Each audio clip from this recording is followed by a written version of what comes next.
ಸುಪ್ರಭಾತಂ. ಸುಭಾಷಿತ. ಆಲಸ್ಯಂ ಹಿ ಮನುಷ್ಯಾಣಾಂ ಶರೀರಸ್ಥೋ ಮಹಾನ್ ರಿಪುಃ ನಾಸ್ತ್ಯುದ್ಯಮ ಸಮೋ ಬಂಧುಃ ಕೃತ್ವಾಯಂ ನಾವಸೀದತಿ. ಅರ್ಥ, ಆಲಸ್ಯಂ, ಲೇಜಿನೆಸ್ ಎನ್ನುವಂಥದ್ದು ನಮ್ಮಲ್ಲಿ, ನಮ್ಮ ಶರೀರಸ್ಥ ಬಾಡಿಯಲ್ಲಿರ್ತಕ್ಕಂತಹ, ಈ ದೇಹದಲ್ಲಿರ್ತಕ್ಕಂಥ ಮಹಾನ್ ರಿಪುಹು, ಭಯಂಕರವಾದ ಶತ್ರು ಎನ್ನುವಂಥದ್ದು ಯಾವುದು? ಆಲಸ್ಯತನ, ಆಲಸಿತನ, ಲೇಜಿನೆಸ್ ಎನ್ನುವಂಥದ್ದು. ಹಾಗಾಗಿ ನಾವೇನು ಮಾಡಬೇಕು? ಕೆಲಸವನ್ನು ಮಾಡಬೇಕು. ನಾಸ್ತ್ಯುದ್ಯಮ ಸಮೋ ಬಂಧು, ಒಳ್ಳೆಯ ಕೆಲಸಕ್ಕಿಂತ ಮಿತ್ರ ಎನ್ನುವಂಥವನಿಲ್ಲ. ನಮ್ಮ ಕೆಲಸವೇ ನಮಗೆ ಮಿತ್ರನಾಗಿ ಸದಾಕಾಲ ನಮ್ಮ ಜೊತೆಗಿರ್ತಾನೆ. ಹಾಗಾಗಿ ಕೆಲಸವನ್ನು ಮಾಡುವಂಥವನು, ಉದ್ಯೋಗವನ್ನು ಮಾಡುವಂಥವನು ನಾವಸೀದತಿ, ದುಃಖವನ್ನು ಹೊಂದುವುದಿಲ್ಲ, ನೋವನ್ನು ಹೊಂದುವುದಿಲ್ಲ.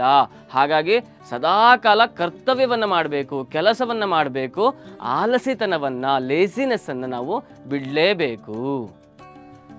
ಧನ್ಯವಾದ.